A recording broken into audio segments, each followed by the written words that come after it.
This is Dateline News and Conversation.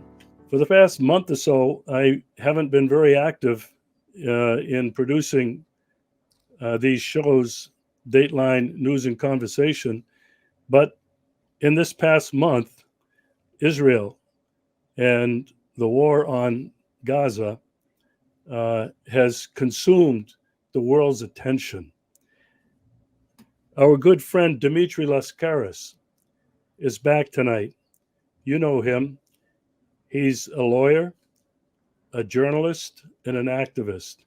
He's written a two-part article that, in my opinion, is a blockbuster.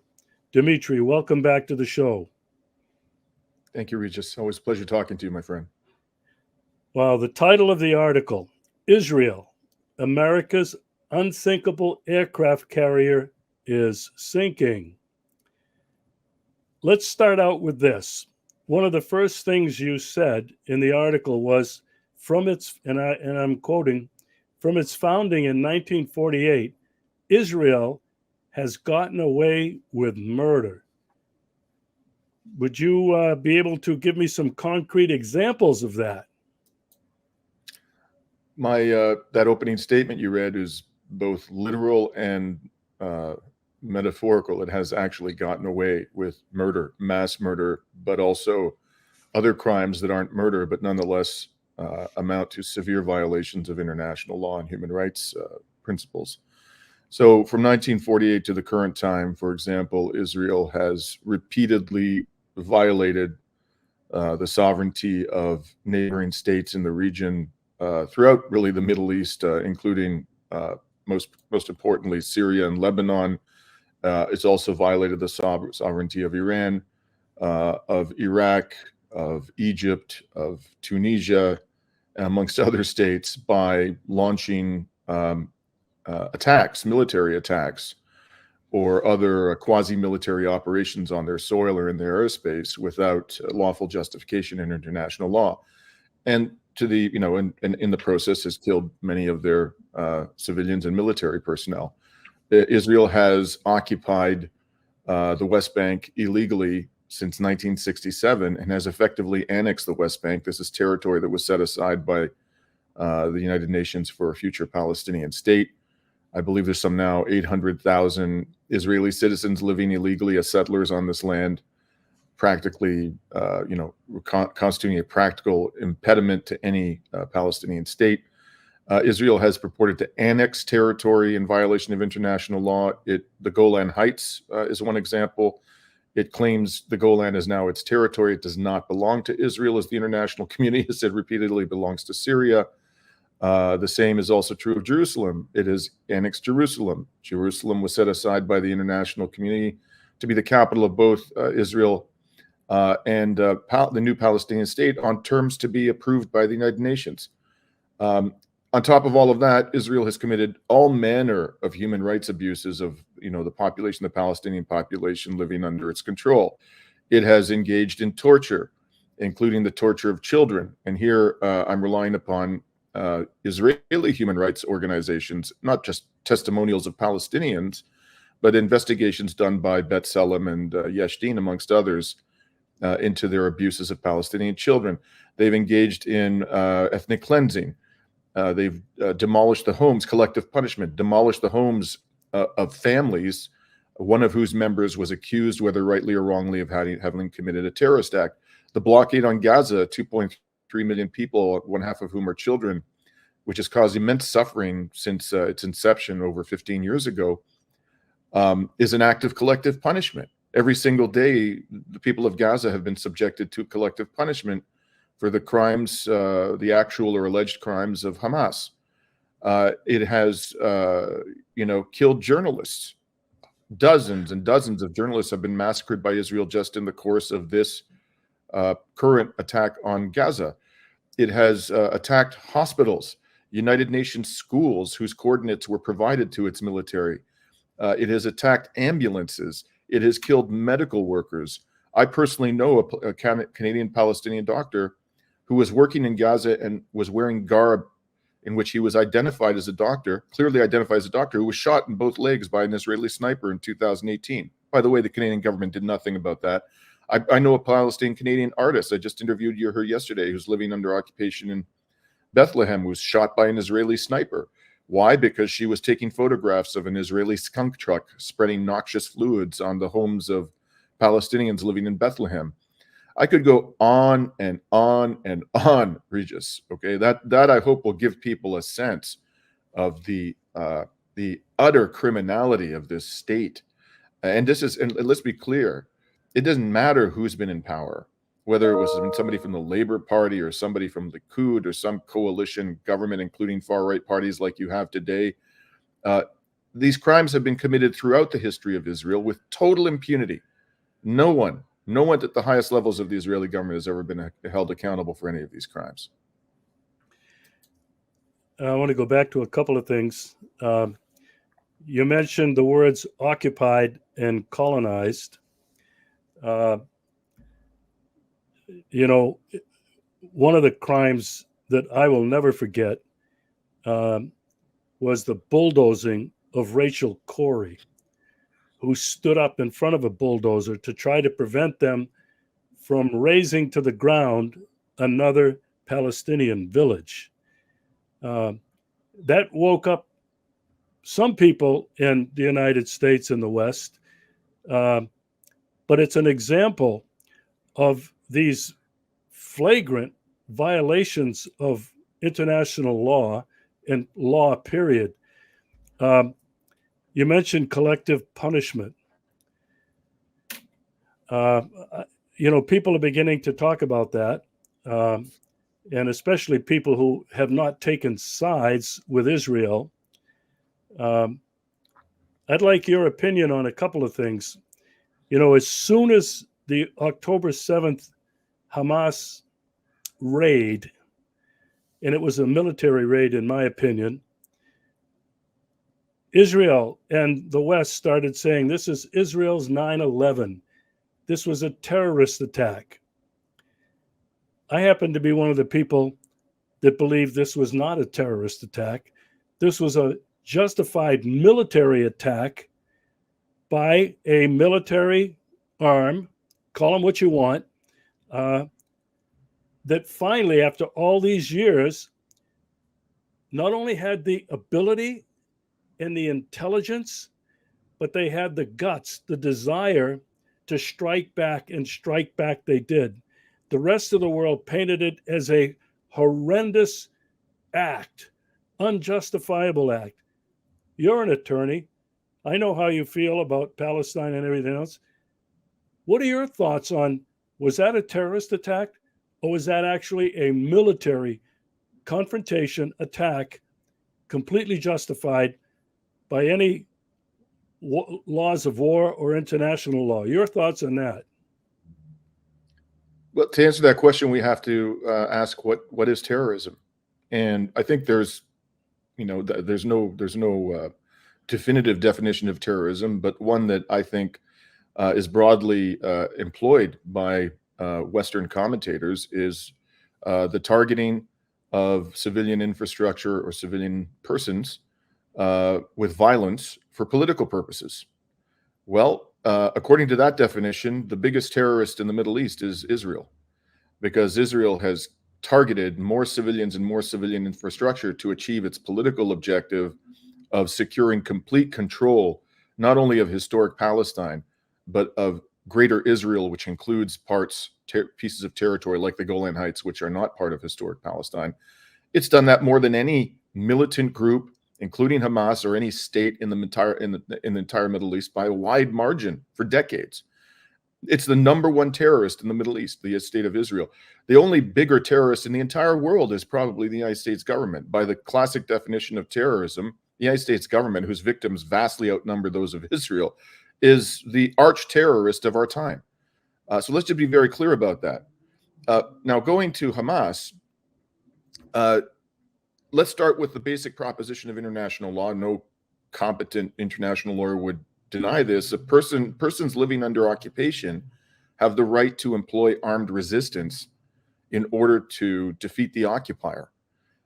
Now, the right to armed resistance is not unlimited. So, for example, you cannot target innocent civilians, unarmed civilians, with violence. So the question here, for those of us who want to know, did Hamas commit acts of terrorism on October 7th? Is, did it target civilians, unarmed civilians? Certainly, it targeted military personnel. The Israelis themselves admitted that they lost hundreds of military and security personnel on that day. I think 3 to 4 Israeli military bases were overrun by Hamas. So part of the operation was clearly lawful and legitimate, the part that was targeting military personnel. The question then becomes, did they target innocent civilians, unarmed civilians? There is evidence that some of the militants, and I want to be very clear about this. Okay, everybody says, when they talk about this in the Western mainstream discourse, they say Hamas did this or Hamas did that. The hundreds of militants belonging to Hamas, and not just Hamas. I understand that there were 2 other militant groups, including Islamic Jihad, who participated in this operation, passed through the openings in the gates surrounding Gaza, the open-air concentration camp, on that day. And in addition, according to Hamas, and this is entirely believable if you ask me, other people who were not actually soldiers of the organization broke through that barrier, some of them having arms. So if we establish that people, Israeli civilians, innocent, unarmed Israeli civilians, were killed that day, and that does appear to be the case, that some were, in some numbering somewhere in the hundreds, it's not necessarily the case that they were killed by Hamas militants. And furthermore, even if they were killed by Hamas militants, it's not necessarily the case that that was authorized by the leadership of Hamas. They may have gone out and committed their own acts of retribution and terrorism without authority and contrary to instructions from the leadership of Hamas. We simply don't know. I've seen no evidence whatsoever that the leadership of Hamas directed its soldiers to attack innocent Israeli civilians. Now, evidence has also emerged, and I imagine that this is the basis, at least partly the basis of your skepticism, that a lot of those civilians, people who do appear to have been Israeli civilians unarmed, were mowed down by Israeli forces who were killing indiscriminately the militants, the Palestinian militants, and any hostages or other Israeli civilians who were in their vicinity. This appears to have been done with ferocious violence by Israeli Apache helicopters. There are attacks of ground troops, accounts from Israelis themselves who were held by Hamas temporarily on that day, that Israeli ground troops fired indiscriminately on Israeli civilians and Hamas militants. So I think it's quite clear from the evidence that we have that some of those civilians, those Israeli civilians who died on that day and who do not appear to have been armed to pose a threat to the Hamas militants, were killed by Israeli forces. But there also is evidence that some militants who may or may not have been Hamas, who may or may not have been acting on instructions from leadership, did kill unarmed civilians. So I'm prepared, for purposes of, based upon the evidence I've seen thus far, to accept that there were acts committed by Palestinian militants on that day that meet the classic definition of terrorism. But again, on whose instructions they were acting, whether they were acting on anybody's instructions, whether they were actually soldiers of Hamas, that remains unestablished. And it's also absolutely clear that a large part of the force employed on that day by Hamas was entirely legitimate because it was targeting the occupier, the army of the occupier. And I repeat what I said at the outset: whatever may have happened on that day, it pales in comparison to the acts of terrorism that Israel is engaged in both prior to October 7th and since October 7th. Yeah. You're making some very good points, and some of these points are not being discussed enough, I think, with bloggers, with the alt media, and certainly not in the mainstream media. You also wrote that, and I quote, "Now the world gasps in horror as Israel inflicts upon Palestinians a textbook case of genocide, with Israeli leaders openly declaring their genocidal intent." Explain a little bit more about that. the definition of genocide is, you can easily find it.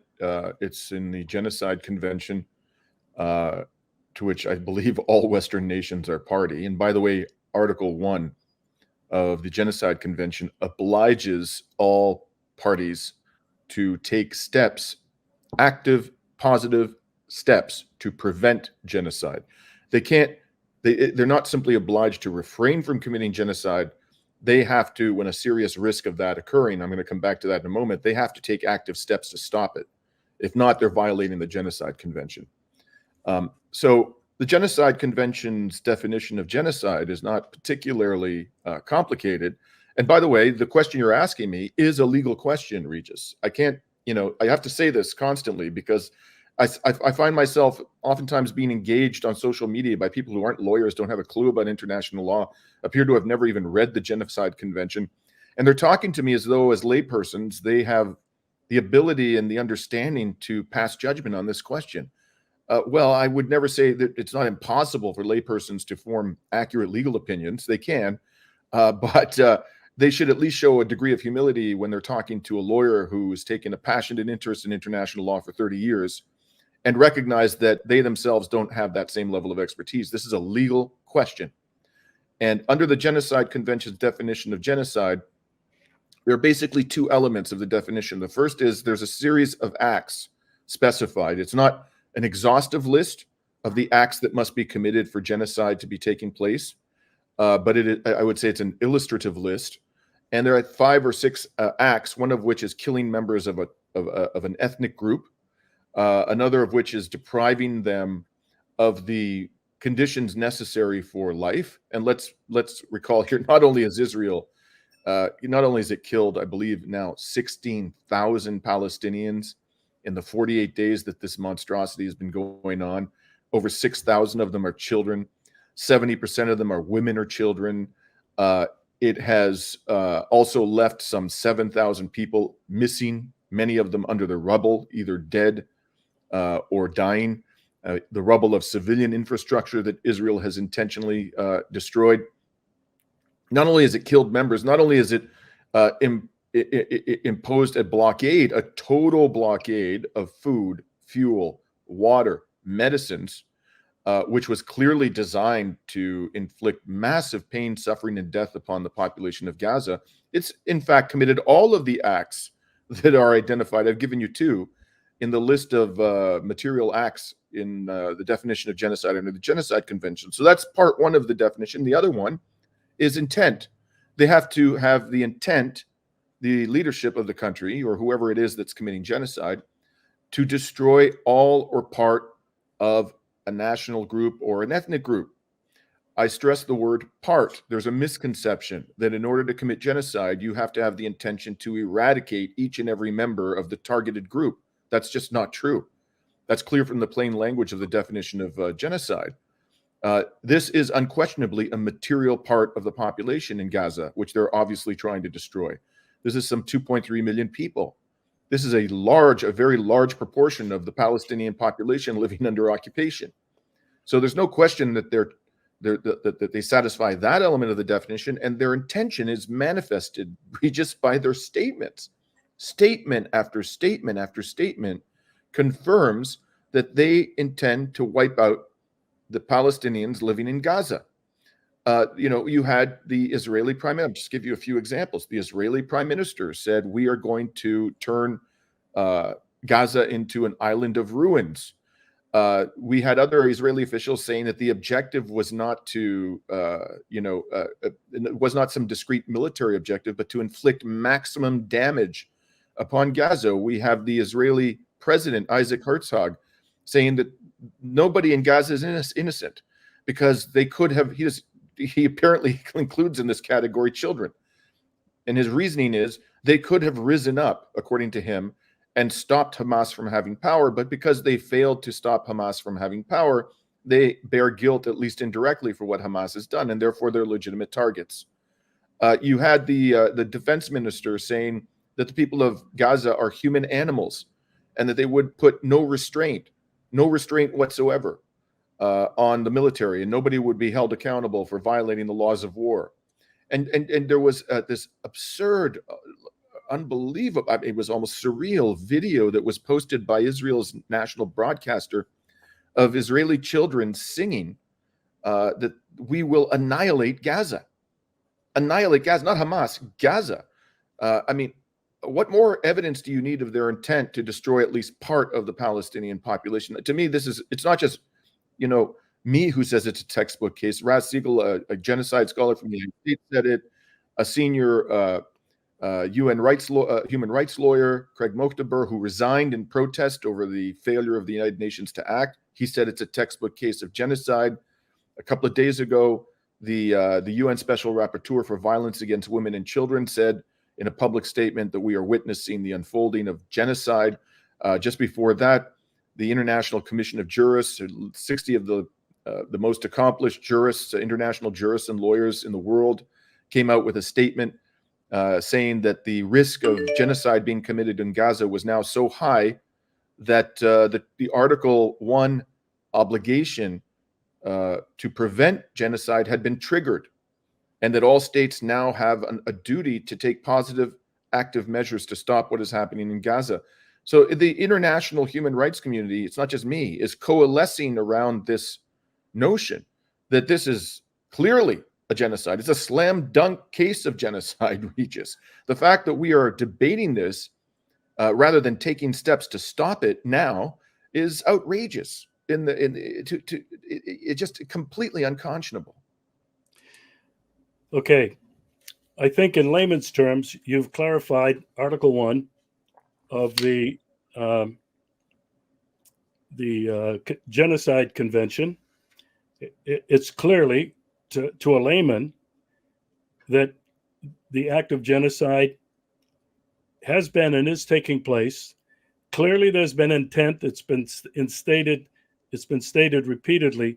But now we come to the other part of that convention. The signatories are supposed to take immediate action. What the hell is going on with the international community? Are they so afraid of America and Israel that nobody, in my opinion, nobody has done anything to, as you said, positively, factually, existentially, do anything to stop this? Well, some states have done some things. There have been a number of states, including South Africa, Belize, Colombia, Honduras, who have severed diplomatic relations with Israel, which is important. It's not sufficient, but it's important. There are states that have, for some time refused to enter into economic relations with Israel. The Crown Prince of Saudi Arabia just called for an international arms embargo on Israel. That would be a significant measure. But is it enough? No, clearly it's not enough. It's not remotely enough. And I would go so far as to say, with the possible exception of the countries that have severed their diplomatic relations with Israel, other than imposing an arms embargo, there's not much more they can do. They don't have the military capacity to intervene.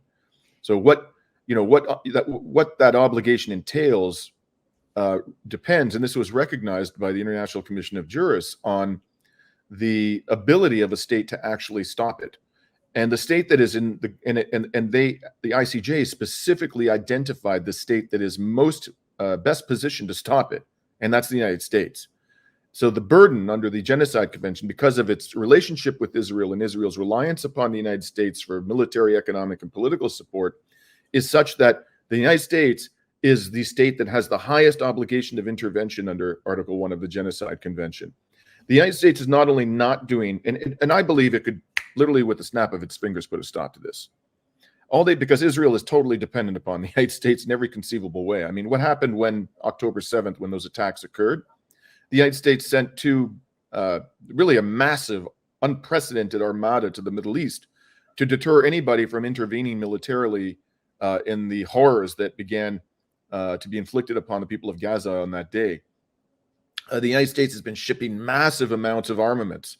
And it's unlike, in the case of Ukraine, where it was detailing to a reasonable degree what weapons it was sending. It won't do that with respect to Israel. It doesn't want us to know what they're giving to the Israelis because I'm sure the reason for that is because a lot of that weaponry is actually being used to kill Palestinian civilians en masse and destroy Palestinian infrastructure. The United States is not only not stopping it. Oh, and by the way, they opposed and killed a UN Security Council resolution which called for a ceasefire in Gaza. So at the political level, at the military level, they voted to give Israel some $14 billion in aid over and above the $3.8 billion annually in military aid.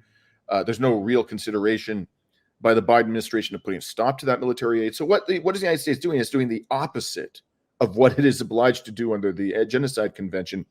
It is facilitating the genocide. It is enabling Israel to commit the genocide. It is stopping other states from intervening politically, economically, or militarily to put a stop to the genocide.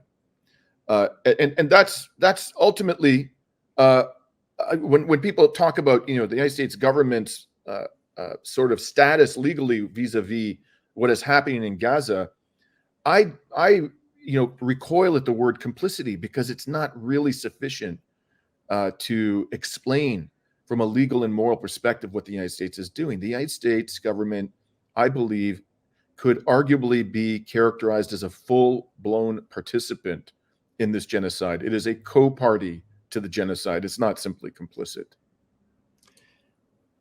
Well, and I believe that the United States is a co-party, is in a direct hot war with Russia at the very same time.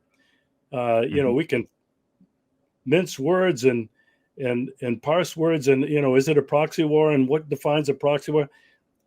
I think it's perfectly clear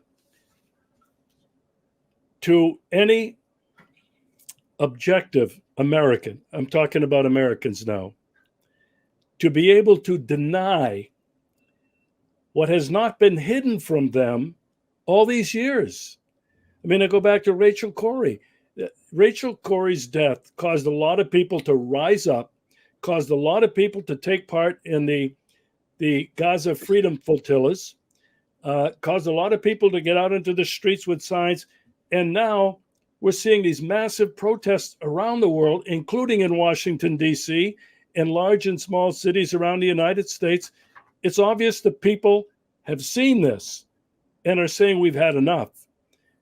And they're telling their government, and people around the world are telling their governments, you need to stop this. You mentioned Israel's impunity is coming to an end. Now we'll segue to this other part of the article, America's unsinkable aircraft carrier.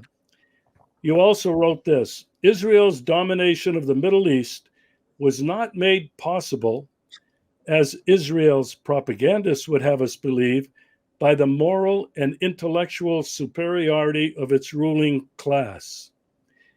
You went on to say, this diminutive state has always derived its power from the world's most powerful nation. This was powerful. Israel is, in reality, a huge American military base masquerading as a country. Okay, let's talk a little bit more about that. Mm-hmm. So in Noam Chomsky has often written about the views expressed at the highest levels of the U.S. government after the Second World War, that the oil reserves of the Middle East are a stupendous source of strategic power. That's the word that the phrase that they used. And you don't need to consult American authorities to understand this. So when you have a global economy that is based, dependent to such a degree on fossil fuels, and you have easily accessible, abundant, high quality oil available to you in massive quantities in this region, of course it's going to be a region of a source of stupendous strategic power to anybody who is able to control that region. And so in the aftermath of World War II, hot on the heels of the defeat of the Nazi forces, and invoking the crimes, the horrible crimes that had been committed against the Jewish people, by the Nazis and by other Europeans, not by Palestinians, the Western powers decided to create this state purportedly, ostensibly, as a sanctuary for the Jewish people. Now, this idea should have been viewed as preposterous from the outset. How are you going to make the Jewish people safer by inserting them into an area that is already inhabited and has been inhabited for centuries by another people who are part of a larger population of Arabs, numbering in the hundreds of millions in the region, and divesting them by means of violence of their land? This is going to make Jewish people safe. I mean, it was absolutely preposterous that this was going to make them safe, and that was not the reason. Now, I know that there are many people in the Jewish community who are genuinely and sincerely attached to Israel and do feel a bond to Israel. I don't deny that for 1 second. I don't believe, however, that the motivation of Western governments for creating Israel or supporting the creation of Israel in 1948 was motivated by a desire to offer a sanctuary to the Jewish people. If they really were serious about that, they would have done something like carve out some piece of Germany, the genocidal state that was most responsible for the Holocaust, and given that to the Jewish people and enabled them to exercise sovereignty over that land. Something along those lines, but sending them to Palestine and using them in order to establish what was in effect a huge military base was not going to make them safer. And from the first government to recognize the state of Israel was the Truman administration, which waited, I think, 11 minutes. Since then, Israel has become the largest recipient of U.S. military aid in history by a wide margin. As I mentioned, $3.8 billion a year goes to Israel in military aid every single year. And now they're going to get another $14 billion of aid, partially military, I'm sure. In times of candor, leading U.S. figures have acknowledged that Israel is in effect the American hammer in the Middle East. So Biden has said repeatedly, and it's amazing how Biden, when his mouth starts going, he can reveal inadvertently extraordinarily compromising facts about American foreign policy.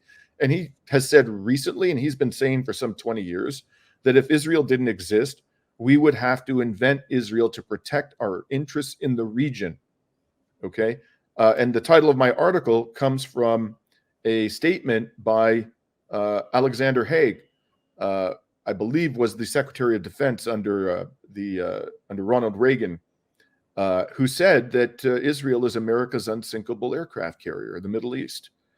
So the statements, and I could go on and on, but there's statements from high-ranking U.S. officials which effectively acknowledge that this hyper-militarized little country, I mean, it's a small country, but as a military base, it's enormous relative to the size of normal military bases. It is jam-packed full of the most advanced American military weaponry. It is a society which is not only militarized in terms of its weaponry, but in terms of its conscription. This is the entire population basically has an obligation to serve, subject to certain exceptions, in the Israeli military. And as I mentioned at the outset, is engaged over and over again in acts of violent aggression against its neighboring states with total impunity. And it's gotten away with that because of the United States basically protecting it. And the ultimate example of this, I mean, the very recent example of this is what happened on October 7th. What happened? Israel immediately needed the United States to send 2 aircraft battle carrier groups to the Middle East region in order to protect it from the consequences of its own criminality. So there is clearly a relationship of extraordinary dependence between Israel and the United States. It is highly militarized, that relationship. The society is highly militarized. And it's absolutely clear that Israel, in effect, imposes, it's a tool whereby the United States government imposes its will on any disobedient government or regime in the Middle East, this source of stupendous strategic power. All right, I'd like to talk a little bit more about the influence. Is the United States the dog that wags the tail, or is the United States the tail that Israel, the dog, wags? People have discussed this openly for some time. You have said that, well, it's the United States and Israel is like America's glove in the Middle East. Is the relationship something more than that? Because it's well known to a lot of us that Israel has an enormous influence on the United States political process. You have IPAC. There's not an American politician at the federal level anyway, running for any office who would dare to defy IPAC, who would not show up to talk to that group when it meets, pronouncing their complete support for Israel. We see it in the funding process. You mentioned the billions of dollars that have gone to Israel. The other thing that a lot of people who are not afraid of being called anti-Semitic, and I'm one of them, are the dozens of people, representatives of the United States government in the Senate, in the House, and in Biden's administration who hold dual citizenship in the United States and Israel. Is this not part of the power, the influence that's being exercised? And from that point of view, and I'm no lawyer, but from that point of view, it would seem to me that Israel exercises a great deal of power over the United States. Well, I think that, AIPAC and the government of Israel and other pro-Israel groups in the country are certainly very adept at punishing politically, reputationally, by any and all means possible, any political candidate who gets out of line vis-a-vis the U.S.-Israel relationship, who is critical of Israel, who calls for Israel's leaders to be accountable. And AIPAC and these groups in the Israeli government are very, very good at doing just that. So you saw recently Rashida Tlaib, a Democratic congresswoman from Michigan, who is of Palestinian origin, calling out these heinous crimes being, censured by her own party. And I saw a report recently that I believe AIPAC it was, or somebody else, some other pro-Israel group or individual with a lot of money offered some candidate millions of dollars in campaign funding if he would give up a run for a Senate seat and run against Tlaib for the U.S. Congress, the House of Representatives in her district. So this is the kinds of activities that they engage in. Anybody who gets out of line, and there's no elected official since October 7th in the United States who's gotten more out of line, shall we say, in other words, been a decent human being than Rashida Tlaib. So this is just one example. There are countless examples of candidates, actually elected officials, or people running for political office who have been destroyed or greatly diminished, undermined by the Israel lobby.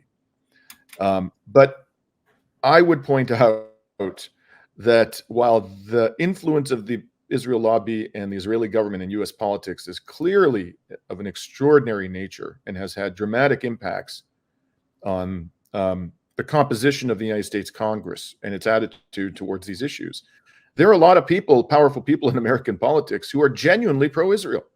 They don't need to be intimidated. Biden is at the top of the list. Biden is a fanatical Zionist. He always has been. This is genuine, and I see no evidence whatsoever that he's being forced in the course of his political career to be an ardent supporter of Israel. Another person is Hillary Clinton. Hillary Clinton is, 100% Zionist, fanatical. There are plenty of people in the core of the Republican Party, like Mitch McConnell. These people are genuinely committed to the dispossession of the Palestinian people, and the regional dominance of Israel in the Middle East, and the whole concept of a Jewish state, which basically consigns the Palestinian people to the status of second-class citizens or worse. These people don't need to be intimidated. So what happens is they work in concert with each other. You have the lobby, which acts as the hammer towards anybody who gets out of line, like Rashida Tlaib, and then you have the inner core, the powerful inner core of both the Republican and the Democratic Party, who are fully ideologically committed to Israel, to this whole project, and don't need to be intimidated by anybody.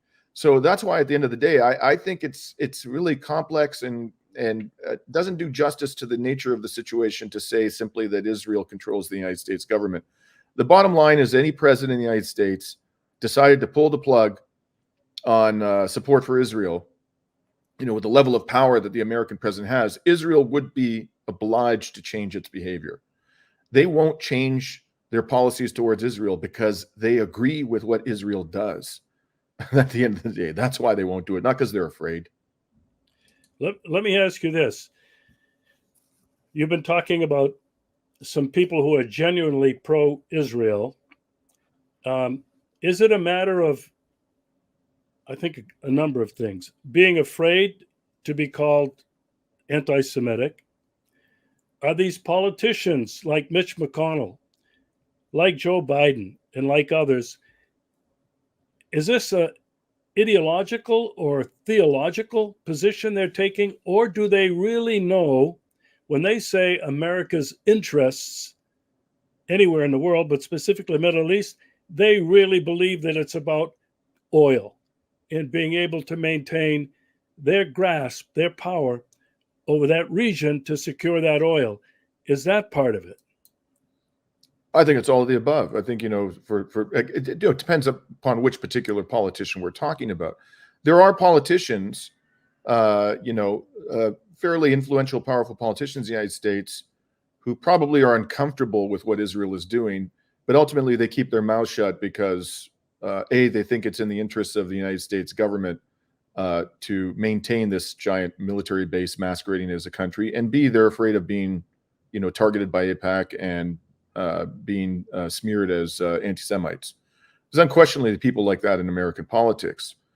But again, I think the inner core of the Republican and Democratic Party, for both ideological reasons and for practical reasons, are truly and genuinely and passionately committed to this project that we call Israel, of this project of regional domination. They don't need to be intimidated by anybody. They believe in it. They believe in the rhetoric surrounding the creation of Israel, even though, a lot of it is just complete nonsense. They believe in the idea. They fundamentally view Arabs as being inferior, as not being full human beings. They think it's the entitlement of, colonizers who come predominantly from the West to dispossess them of their land. They believe that. They're racists. They're anti-Arab racists. But they're also imperialists. And Israel serves the imperialist agenda of the United States in the region extraordinarily effectively. So it's all of the above for the core of the Democratic and the Republican Party, notwithstanding the fact that, sure, there are a lot of people in American politics who probably are uncomfortable with what Israel is doing, but they keep their mouths shut because they don't want to be smeared as anti-Semites and be targeted with the considerable campaign finance capacity of groups like AIPAC. Right. I'm going to quote again from your article. There are so many great quotes. You wrote this: Israel's true raison d'etre is to intimidate, harass, contain, and, if necessary, destroy any Middle Eastern government which refuses to submit to the United States domination. This is my question. All of these Middle Eastern governments, most of them have been in bed with the United States for a long time. I questioned on October 7th and in the days and weeks after that, where was the Arab and Islamic world, nations of the region,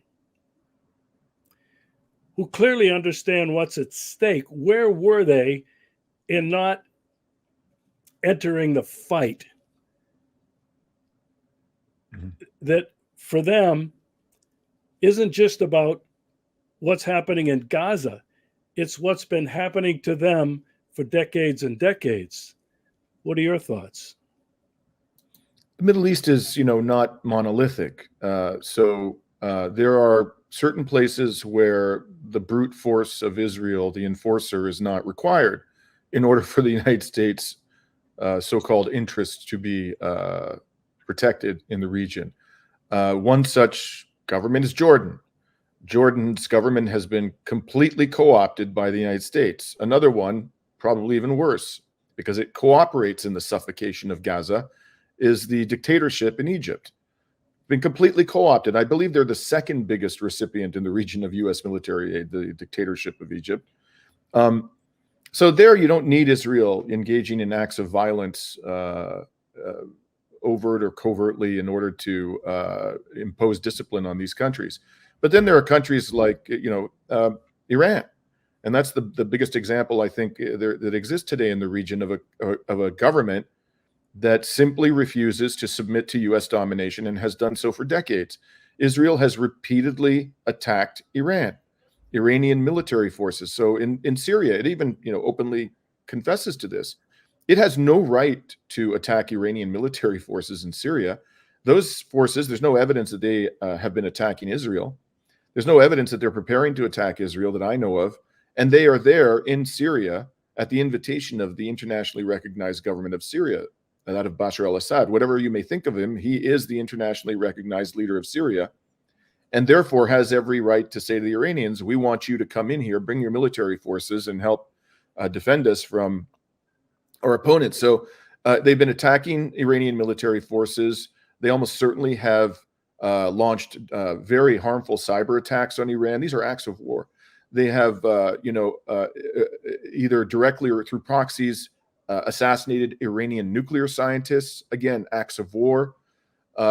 So Iran is a prime example of a government in the region which refuses to submit to U.S. domination and has been repeatedly struck by Israel. And the only reason why Israel, I think there's a practical reason why Israel, in the case of Iran, hasn't gone further.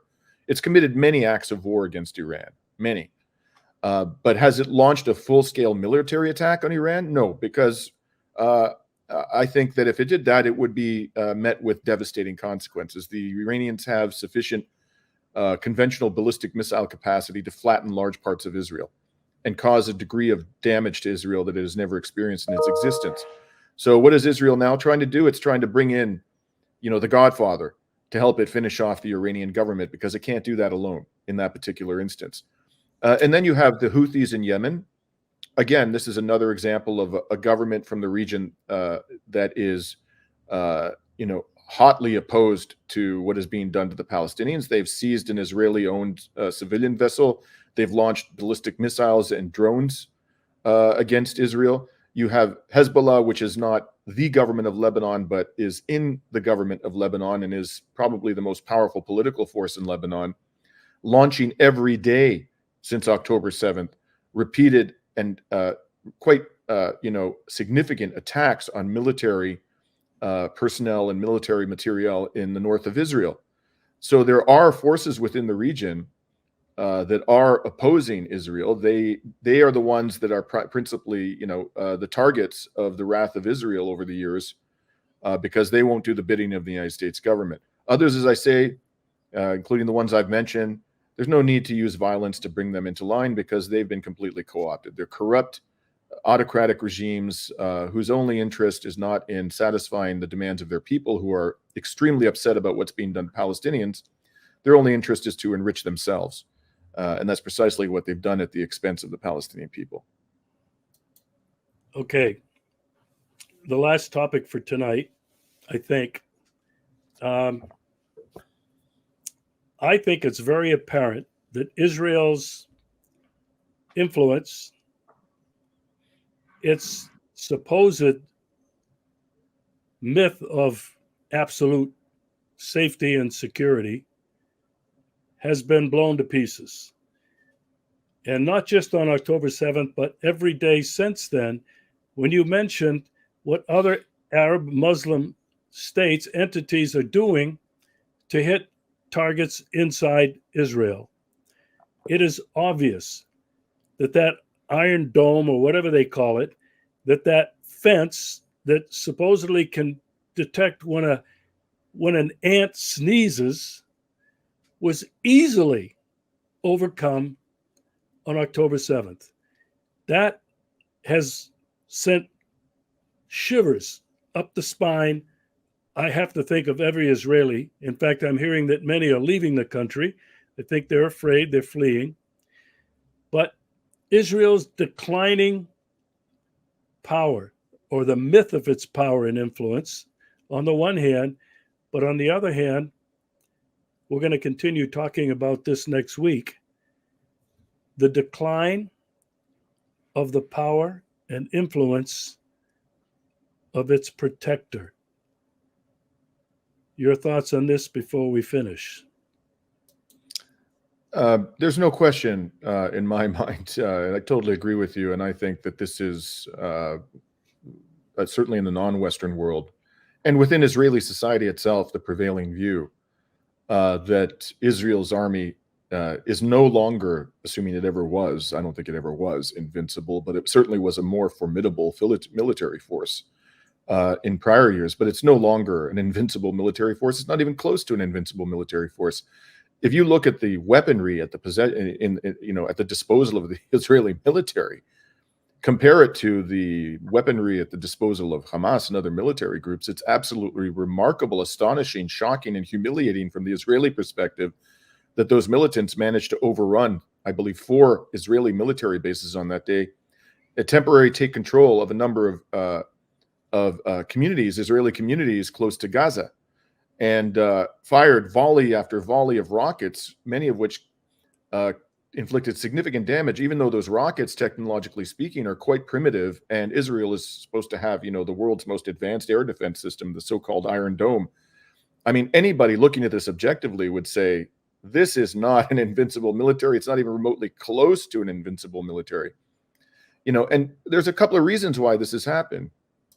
One is Israel has, ever since it was humiliated in 2006 by Hezbollah, and it was, it sent up to 30,000 of its soldiers to confront Hezbollah in South Lebanon, and up to 1,000 Hezbollah fighters inflicted such damage on Israel militarily that they were forced to withdraw. And the Israelis wanted Hezbollah to be completely disarmed. Not only was Hezbollah not disarmed as they demanded, but in fact, it's much stronger now than it ever was. At the time, it was estimated to have at its disposal some 15,000 missiles. Now it has perhaps in excess of 150,000 missiles, many of which are more destructive and more precise than those that Hezbollah possessed at that time. Since Hezbollah, put a beating on the Israeli military in 2006, again with far less military weaponry than was at the disposal of the Israeli military, what has Israel done militarily? It's basically used its military assets to oppress and brutalize a largely defenseless civilian population. For you to be an effective combat force, you need to engage in combat from time to time. And this is exactly, I think, a big part of the reason why the whole of NATO was defeated in Afghanistan by a ragtag insurgent force called the Taliban, who possessed little more than Soviet-era small arms, because they lost the ability over years, decades of simply, bombing countries into oblivion from a distance, a safe distance. They lost the ability, Western powers, military forces, to engage in effective combat, particularly against a determined and sophisticated enemy. And this is what's happened to Israel. But part of the sort of humiliation stems from the fact that Israel's military capacity was always overrated, always. And I think what's happened in Ukraine has been an extraordinary demonstration of the degree to which these wonder weapons that, the United States possesses and sells at obscene prices to its so-called allies are grotesquely overrated. They're not nearly as precise. They're not nearly as powerful. They're not nearly as effective in terms of, their electronic jamming capabilities aren't nearly as strong as advertised. Their air defense systems aren't nearly as effective as advertised, and on and on and on. There was always a certain degree of mythology and hyperbole surrounding this weaponry, and that has now been exposed, both in Israel, in the war in Ukraine, in Afghanistan, and so forth.